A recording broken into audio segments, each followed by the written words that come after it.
تو رمضان المبارک کی آمد ہے، یہ بڑا برکت والا مہینہ آ رہا ہے۔ اس کا پہلا عشرہ رحمتوں والا ہے، دوسرا عشرہ مغفرت والا ہے، اور تیسرا عشرہ دوزخ کی آگ سے نجات حاصل کرنے والا ہے۔ میں انشاءاللہ تعالیٰ اس کی حکمت بتلاؤں گا کہ باقی 11 مہینوں کو عشروں میں ڈیوائیڈ نہیں کیا گیا، یہ رمضان کے مہینے کو عشروں میں ڈیوائیڈ کیوں کیا گیا ہے؟ بھی آپ نے یہ نہیں سنا ہوگا کہ شوال کا پہلا عشرہ، دوسرا عشرہ، تیسرا عشرہ، ایسا نہیں سنا ہوگا۔ جب رمضان شریف کا مہینہ آتا ہے تو اس کو عشروں میں ڈیوائیڈ کیا گیا۔ اس کی وجہ کیا ہے؟ تو اس کی وجہ میں ایک بڑی آسان سی مثال دیتا ہوں۔ ہمارے ہاں سالانہ امتحان ہوتے ہیں، اور کامیابی اور ناکامی کا دار و مدار اسی کے اوپر ہوتا ہے۔ جو بندہ ششماہی امتحان میں کامیاب ہو جائے، نمائی امتحان میں کامیاب ہو جائے، اور سالانہ میں فیل ہو جائے، وہ بندہ فیل ہے۔ اور جو ششماہی میں ناکام ہو جائے، نمائی میں ناکام ہو جائے، اور سالانہ میں پاس ہو جائے، وہ بندہ کیا ہے؟ پاس ہو جاتا ہے۔ تو اس سے پتہ کیا چلا کہ کامیابی اور ناکامی کا دار و مدار کون سے امتحان پر ہے؟ سالانہ امتحان پر ہے۔ تو پھر یہ ششماہی امتحان اور نمائی امتحان کیوں لیے جاتے ہیں؟ تو اس کا وجہ یہ ہے کہ بندہ تیاری کر لے، اس کو پتہ چل جائے میری تیاری کس لیول کی ہے۔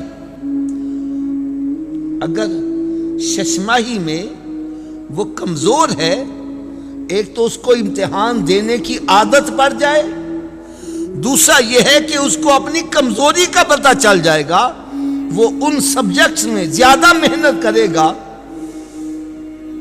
پھر نمائی میں مزید پتہ چل جائے گا، تو وہ پھر بھرپور تیاری کرے گا، سالانہ میں کامیاب ہو جائے گا۔ یہ مقصد ہوتا ہے۔ لیکن اکثر ہوتا کیا ہے؟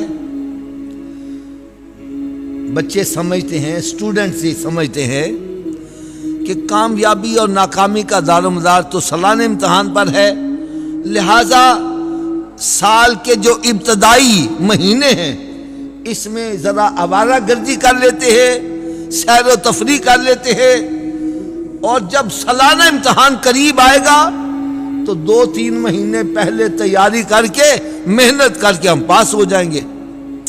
وہ سال کے جو ابتدائی ماہ ہیں، مہینے ہیں، ان کو اتنی اہمیت نہیں دیتے۔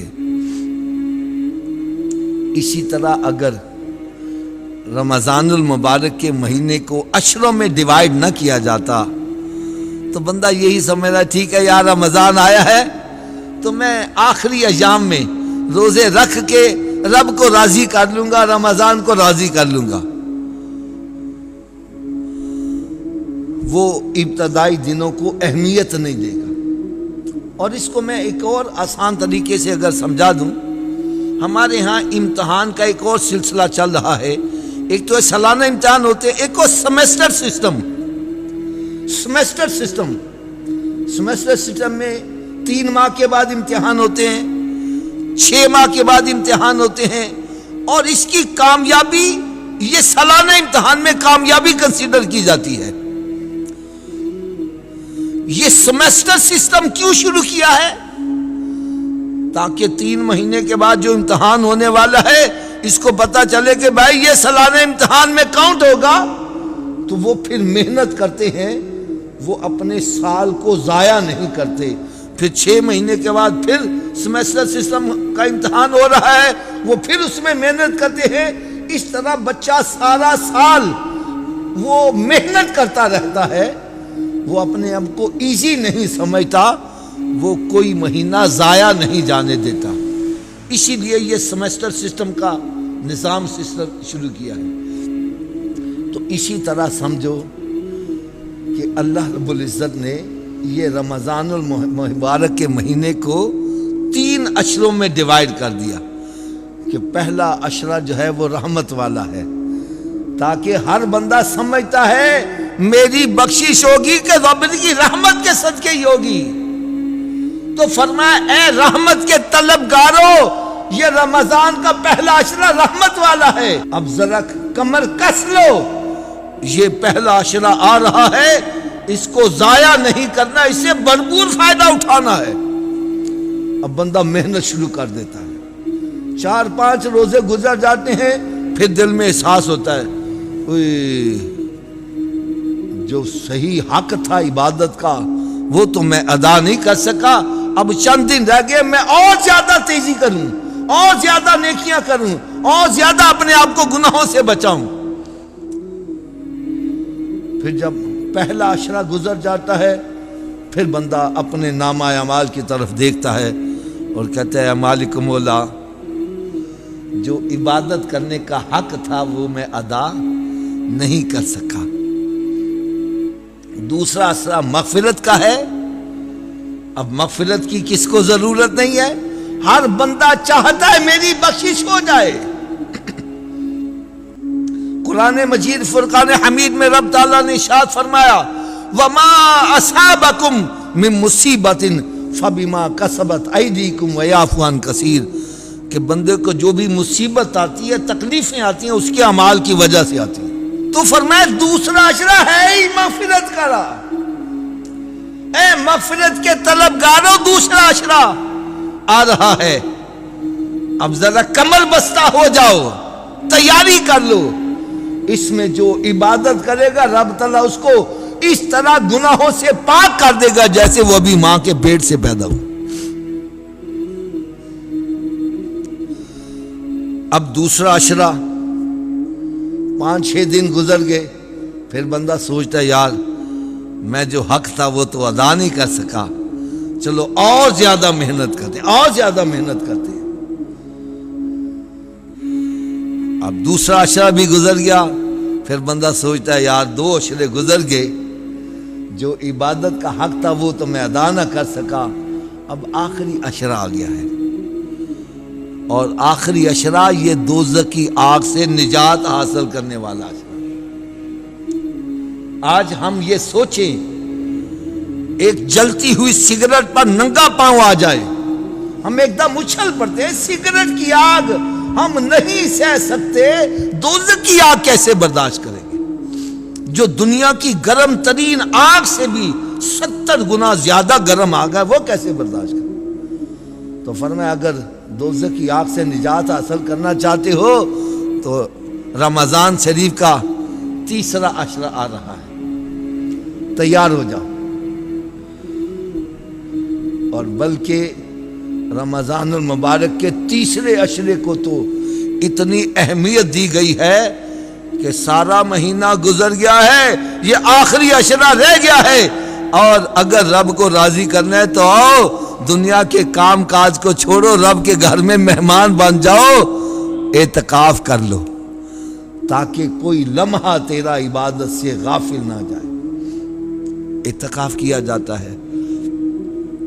اور پھر آخری عشرے کو بھی 2 حصوں میں تقسیم کر دیا، 2 حصوں میں تقسیم کر دیا، طاق اور جفت میں.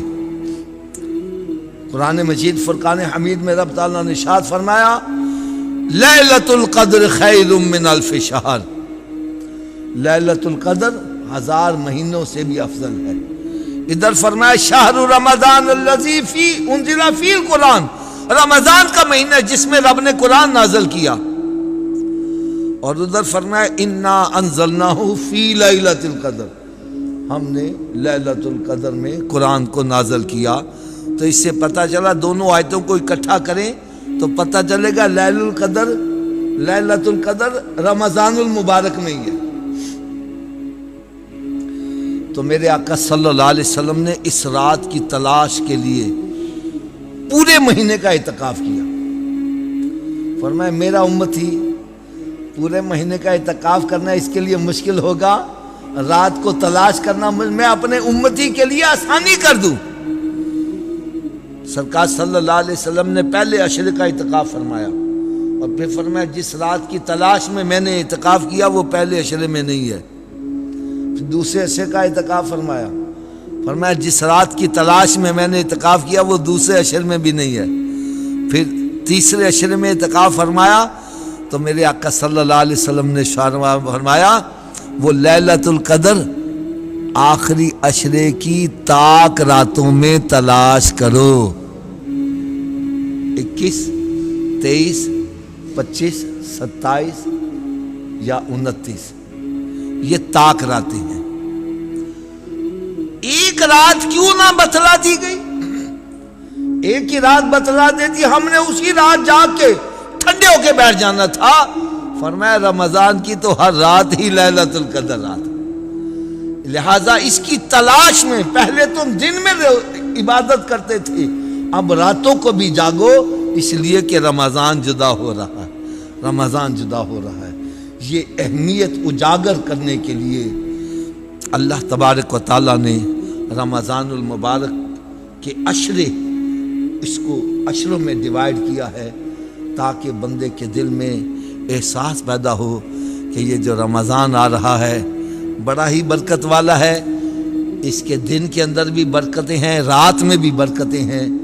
اللہ تعالیٰ کو راضی کرنے، اس کی رحمت کا حصول اور اپنے گناہوں کی بخشش اور دوزخ کی آگ سے نجات حاصل کرنے کا ذریعہ جو بننے والا ہے وہ رمضان آ رہا ہے۔